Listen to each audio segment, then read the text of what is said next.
माँ, बेटा और बहू तीनों डाइनिंग टेबल पर बैठकर खाना खा रहे थे। खाना खाते खाते बेटा अपनी पत्नी से बोला, कविता, तुमने आज भी दाल रोटी ही बना दी। कम से कम खाना बनाने में तो आलस मत किया करो। आखिर दिन भर खाली ही तो रहती हो, करती क्या हो तुम? कभी मेरे पसंद का कुछ अच्छा भी तो बना सकती थी। कविता बोली, बनाने वाली तो मैं आज सूजी का हलवा थी, लेकिन सूजी आज आई नहीं। मैंने कल ऑर्डर करी थी। कोई बात नहीं, कल बना दूंगी। किचन में कुकर की सीटी सुनाई देती है और खाना खाते खाते कविता किचन में चली जाती है। किचन से वापस आकर डाइनिंग टेबल पर बैठते हुए कविता कहती है कि आलू उबालने के लिए रखे थे, शाम को आलू की टिकिया बनाएंगे। उसकी सासू माँ भी यह सुनकर खुश होती है। दीपक बीच में बोल पड़ता है, ये अच्छा है, दोनों बहुत मज़े करते हो, अपने पसंद की चीज़ें जो बनाकर खाते हो। तभी डोरबेल बजती है। कविता फिर से खाने की टेबल से उठकर दरवाज़ा खोलने चली जाती है। दरवाजे पर डिलीवरी बॉय सूजी लेकर आया होता है। पार्सल लेकर कविता फिर से डाइनिंग टेबल पर खाना खाने बैठती है। तब माँ बेटे से कहती है कि तू दरवाज़ा खोल देता तो क्या हो जाता, बेचारी को खाना खाते समय भी सुकून नहीं है। बेटा कहता है, सॉरी माँ, नहीं उठ सकता, मुझे ऑफिस जाने के लिए देर हो रही है। दीपक खाना खाकर ऑफिस की तैयारी करने के लिए अपने रूम में चला जाता है। कुछ ही सेकंडों बाद वो कविता को आवाज़ लगाता है, कविता, मेरी घड़ी कहाँ है? मिल नहीं रही है। कविता खाना खाते ही उसे बताती है, अलमारी के ड्रॉवर में देखो। दीपक कहता है, नहीं मिल रही है। कविता फिर एक बार खाने के टेबल से उठकर उसके तरफ जाने ही वाली होती है कि सासू माँ उसे रोक लेती है और पहले खाना खाने के लिए कहती है। सासू माँ कहती है, बच्चा नहीं है, ढूंढ लेगा वह। थोड़ी देर बाद रूम से दीपक की आवाज़ आती है, मिल गई। डाइनिंग टेबल पर दोनों सास बहू एक दूसरे की तरफ देखकर मुस्कुराते हैं। अगले दिन सुबह सुबह दीपक अपने बेडरूम में कोई फाइल ढूंढ रहा होता है और उस फाइल को ढूंढने के चक्कर में उसने पूरा कमरा तहस नहस कर दिया। दीपक बड़बड़ा रहा होता है, इस घर में कभी कोई चीज़ अपने ठिकाने पर मिलती ही नहीं है। इन औरतों को भी कोई काम नहीं है, इसीलिए हर चीज़ इधर की उधर करते रहते हैं। कविता अपने कमरे में आकर कमरे का बुरा हाल देखती है तो दीपक से पूछती है कि क्या कर रहे हो? दीपक कहता है, वह फाइल कहाँ है जो मैंने तुम्हें परसों दी थी? कविता तुरंत वह फाइल निकालकर दीपक के हाथों में थमा देती है और उससे कहती है कि एक बार मुझसे पूछ लिया होता, पूरा कमरा फैला के रख दिया है। दीपक उल्टा कविता को ही डांट देता है और कहता है, ठीक है, अगर पूरा कमरा फैला दिया है तो तुम्हें और काम भी क्या है? यही काम पूरा दिन भर करते बैठो। कभी कभी लगता है मुझे हाउसवाइफ से शादी करनी ही नहीं चाहिए थी। इतना बोलकर दीपक ऑफिस के लिए निकल जाता है। पति पत्नी की यह बातचीत माँ भी सुन रही होती है, जो दीपक को पता नहीं होता। अब माँ और कविता दीपक को सबक सिखाने के लिए प्लान बनाते हैं। अगले दिन सुबह सुबह जब दीपक नींद से जगता है तो कविता को चाय के लिए चिल्लाकर कह रहा होता है।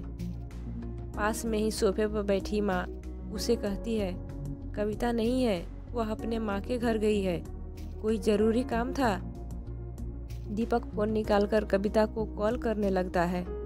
तब माँ उसे रोकते हुए कहती है, फ़ोन मत कर, माँ के घर ही तो गई है, आ जाएगी 2-3 दिन में। दीपक फ़ोन रख देता है और माँ से कह रहा होता है कि माँ चाय। तभी माँ बोल पड़ती है, हाँ हाँ 2 कप बनाना, मैं भी पीऊँगी। बेमन से दीपक किचन की तरफ जाने लगता है चाय बनाने के लिए। तब माँ सोफे से खड़े होते हुए कहती है, अरे बेटा रुको। दीपक को लगता है कि माँ उसे रोककर खुद चाय बनाने चली जाएगी, लेकिन माँ कहती है, मेरी चाय में थोड़ी चीनी कम डालना। दीपक चाय बनाकर लाता है। माँ और बेटा दोनों चाय पी रहे होते हैं। तब माँ बोलती है, अच्छी बनाई है, लेकिन कविता जो चाय बनाती है उसमें तुलसी की कुछ पत्तियां डाल देती है, उसका स्वाद ही अलग आता है। बेटा कोई नहीं, अगली बार जब तू चाय बनाएगा तो ध्यान रखना। दीपक माँ की तरफ देखता ही रह जाता है। थोड़ी देर बाद दीपक माँ से कहता है, माँ आज खाने में मटर पनीर। फिर माँ दीपक की बात काटते हुए कहती है, अरे वाह, आज मेरा बेटा मुझे मटर पनीर बनाकर खिलाएगा। अच्छा है, वैसे भी काफ़ी दिनों से मटर पनीर खाने की इच्छा हो रही थी। दीपक कहता है, अरे माँ, मैं तुम्हें मटर पनीर बनाने के लिए कह रहा था। माँ कहती है, नहीं बेटा, मेरे घुटनों में बहुत दर्द होता है, मैं इतने घंटों तक किचन में नहीं खड़ी रह सकती। दीपक अपना फ़ोन निकालकर रेस्टोरेंट से ऑर्डर करने लगता है। तब माँ उसे रोकते हुए कहती है, इस उम्र में मेरा पाचन अच्छा नहीं रहता बेटा, मुझे गैस हो जाती है। तुम मुझे बाहर का खाना खिलाना चाहते हो? तू तो अपनी माँ से प्यार ही नहीं करता। दीपक ना चाहते हुए भी घर का खाना बनाने के लिए किचन में चला जाता है। 1 घंटे बाद खाना बन के तैयार हो जाता है। दीपक 2 थाली में खाना परोसकर माँ के पास आता है। माँ देखती है कि दीपक ने दाल रोटी बनाई है। माँ दीपक से कहती है, अरे बेटा, तू तो मटर पनीर बनाने वाला था। दीपक कहता है, माँ यह आसान था बनाने के लिए।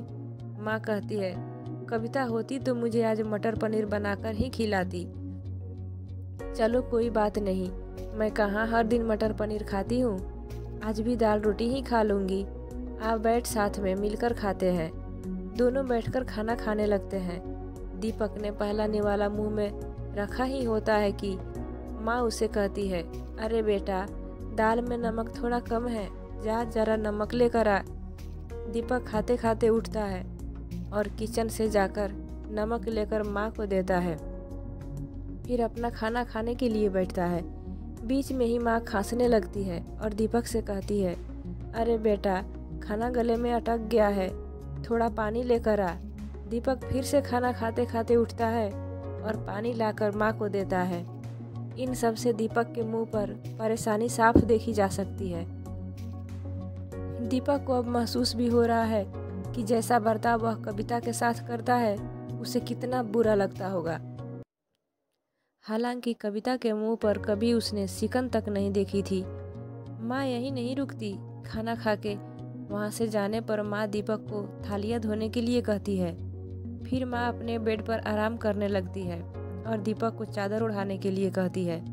उसके बाद जब दीपक रूम में जा रहा होता है तब उसे रोककर एसी कम करने के लिए कहती है। दीपक इन सब कामों से अब परेशान हो जाता है, लेकिन कुछ बोल नहीं पाता।